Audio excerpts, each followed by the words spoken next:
Dans l'escalier de la richesse, il y a 4 étapes. La première étape, c'est la pauvreté chronique.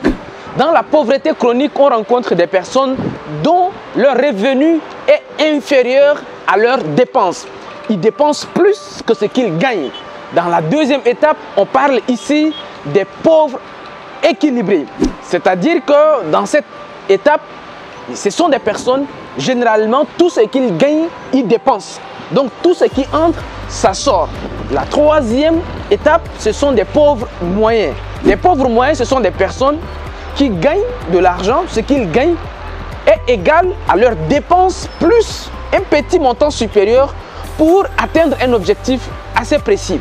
Un exemple, pour quelqu'un qui gagne 500 000 francs par mois, et s'il veut acheter un téléphone le mois prochain, il va serrer la ceinture pour dépenser 400 000 et laisser les 100 000 francs pour un téléphone, et le mois prochain, il reprend. Donc lui, il peut atteindre des objectifs de temps en temps. Ça peut même être acheter une voiture, sauf que à chaque fois qu'il atteint un nouveau objectif financier, il n'a plus rien.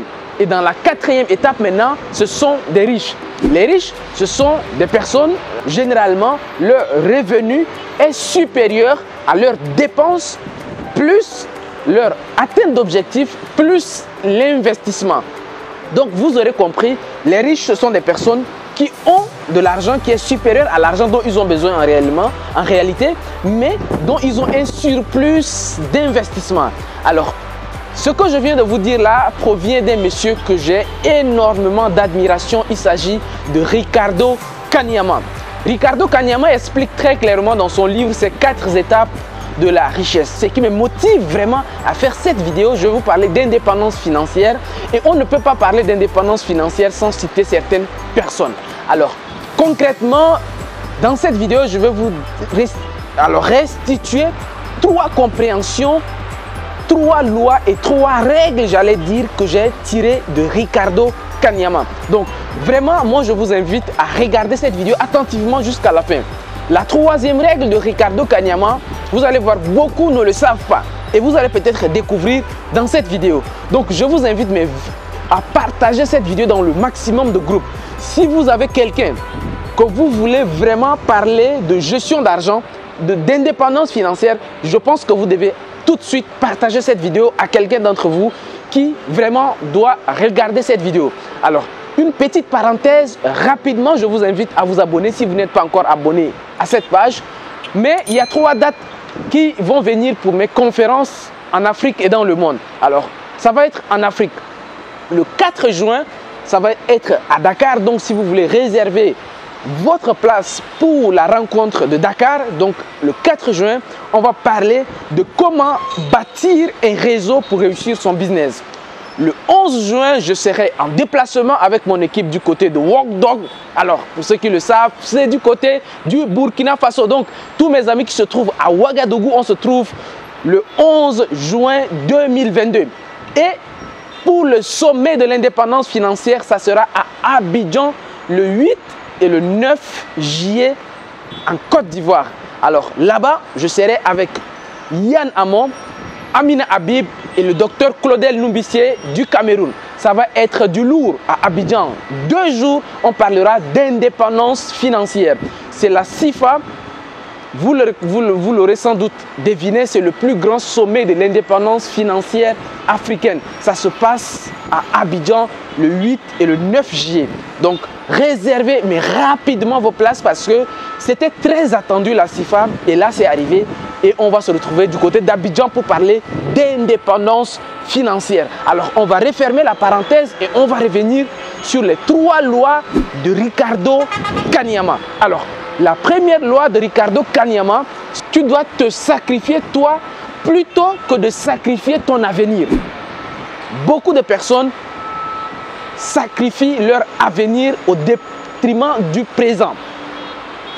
Quand j'ai compris cette loi de Ricardo Kanyama, je vais vous dire même pourquoi cette loi elle est assez déterminante. En gros, ce que Ricardo Kanyama veut dire ici, il veut tout simplement dire que toi tu t'arrêtes, mais la vie continue. Toi tu t'arrêtes, mais le business continue. Il y a des personnes, en fait, quand vous êtes né, vous avez trouvé déjà des routes construites. Quand vous êtes né, vous avez déjà trouvé peut-être la maison dans laquelle vous êtes là. La maison était déjà construite. Mais ces personnes qui ont construit ces maisons, ces routes, ces aéroports, ces hôpitaux-là, ces personnes sont déjà mortes. Ces personnes peut-être sont déjà décédées il y a des années. Mais ils ont laissé quelque chose avant de partir. Malheureusement, en Afrique, les Africains, nous avons une mentalité de consommer tout ce qu'on produit. Les gars, ils disent quoi? Ils disent que non, si je ne consomme pas, si je meurs, je fais comment? Non, même tu meurs, tu vas laisser. Les gens ont laissé les choses avant que toi tu viennes. Donc pourquoi toi, quand tu viens, tout ce que tu produis, ton passage sur terre n'a pas de traces? Pourquoi? Pourquoi toi, tout ce que tu gagnes 1 million par mois et tu bouffes les 1 million, tu vas aller où? Tu vas laisser quoi? Vraiment, comme moi j'ai analysé ça de Ricardo Kanyama, je dis que non, c'est un monsieur qui a une manière de voir les choses très profonde. Donc les amis, à partir d'aujourd'hui, vous devez retenir cette leçon de Ricardo Kanyama. Votre avenir est plus important que vous-même. Ce qui vient après vous est plus important que votre présent.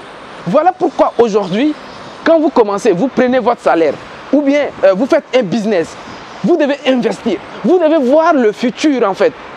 Même si ce n'est pas vous, vous allez partir. Mais après vous, vous aurez des enfants, vous aurez des petits-fils. Mais quand vous consommez tout ce que vous produisez, vous partez où? En tout cas, cette première règle de Ricardo Kanyama, que j'ai lu dans plein de livres, alors je vous recommande fortement de lire les livres de Ricardo Kanyama. Surtout celui que j'ai recommandé ici déjà plusieurs fois, La chèvre de ma mère. Au niveau de vivre et réussir en Afrique ici, nous avons une bibliothèque où il y a 5 livres, il y a beaucoup de livres, mais il y a 5 livres qui sont obligatoires à toutes les personnes conformes pour devenir entrepreneur. Vous devez lire au moins ces livres-là, La chèvre de ma mère. Et il y a d'autres livres, hein. Il a écrit d'autres livres, mais La chèvre de ma mère, vous devez au moins lire ces livres. Donc ça, c'était la première règle de Ricardo Kanyama. Alors, la deuxième règle de Ricardo Kanyama, c'est que dans la vie, on devient ce qu'on pense. Si vous pensez que vous êtes pauvre, si vous pensez que vous n'avez rien, si vous pensez que vous ne serez rien, vous n'irez nulle part. Et dans cette règle également, c'est un changement, une transformation de mentalité que Ricardo Kanyama nous appelle. Il appelle tout le monde à changer sa manière de réfléchir, à changer sa manière de voir les choses. En Afrique, les gens, ils se voient tout le temps incapables de quelque chose, ils se voient tout le temps pauvres. Non, mais vous devez changer d'abord de mentalité. Et par la mentalité, Ricardo Kanyama explique le principe de l'autosuggestion. Du genre, dites à vous-même que vous êtes quelqu'un de bien, vous êtes riche, que vous êtes quelqu'un de prospère, et ainsi de suite. Et ça, beaucoup négligent ça, mais c'est très important parce que Ricardo Kanyama, il recommande fortement de changer d'abord son paradigme, de changer sa manière de penser, de changer sa manière de voir le monde. Parce que, en fait, la perception, votre manière de voir une chose, c'est de la manière dont vous voyez une chose, une situation, c'est de cette manière-là que votre vie va se passer. C'est de cette manière-là que votre vie va arriver en fait. Donc, très très important, changez votre manière de voir les choses. La troisième règle que j'ai retenue de Ricardo Kanyama, on ne prend jamais l'avion à domicile. Il faut se rendre à l'aéroport avant de prendre un avion. Alors, c'est un peu peut-être bizarre, mais vous comprenez. Ricardo Kanyama explique une fois que, en fait, en réalité, il y a des jeunes qui veulent devenir riches dans la vie. Il y a des jeunes qui veulent décoller, mais ils veulent que l'argent, la richesse vienne les trouver à la maison. Ce n'est pas possible. C'est pas possible. Il dit, vous devez vous-même vous débrouiller parce que personne ne viendra vous financer, personne ne viendra vous sortir de la galère. La galère, chacun se bat pour sortir dedans. Et d'ailleurs, dans un de ses livres qu'il a écrit, Je suis Kunta, dans ses livres, Ricardo Kanyama explique, battez-vous pour votre indépendance financière. Chacun, vous devez vous battre. L'avion ne viendra jamais te chercher à domicile. Il faut faire un effort toi-même. Tu sors de shop parce que c'est comme ça quand vous voyagez. Même les gens qui ont beaucoup d'argent, les riches qui ont des jets privés là, ils sortent de chez eux, ils arrivent d'abord à l'aéroport. Donc vous, pourquoi vous voulez que l'avion vienne vous chercher à domicile? Si vous voulez voyager, c'est-à-dire que vous faites un effort, vous faites vos valises, vous vous débrouillez, vous empruntez d'abord une voiture, vous arrivez jusqu'à l'aéroport et puis de là-bas maintenant, l'avion va vous transporter, vous amener le plus tôt possible. Il y a des jeunes, eux ils disent que non, l'argent que je gagne là c'est très petit, c'est très peu, je ne peux pas encore économiser. Donc, il y a pas, lorsque j'aurai beaucoup d'argent, je vais devenir riche. Non, ce n'est pas comme ça. C'est quand tu es d'abord riche, il faut d'abord être riche avant d'avoir l'argent. Beaucoup ils pensent que l'argent c'est la richesse. Ricardo Kanyama il dit que non, enlevez cette illusion-là.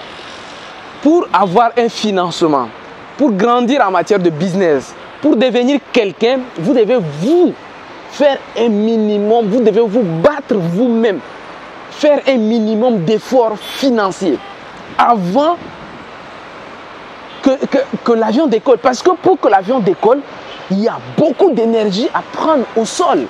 Il y a beaucoup de travail qui se fait avant le décollage. Donc vous ne voulez rien faire et vous voulez décoller comme ça, d'un coup comme ça, vous sautez. Non, ça ne se passe pas du tout comme ça. Pas du tout. Alors, je pense que Ricardo Kanyama, je vous invite, hein, il a une chaîne YouTube, je pense, et il anime beaucoup de conférences. Je pense même que je vais mettre les liens de sa page.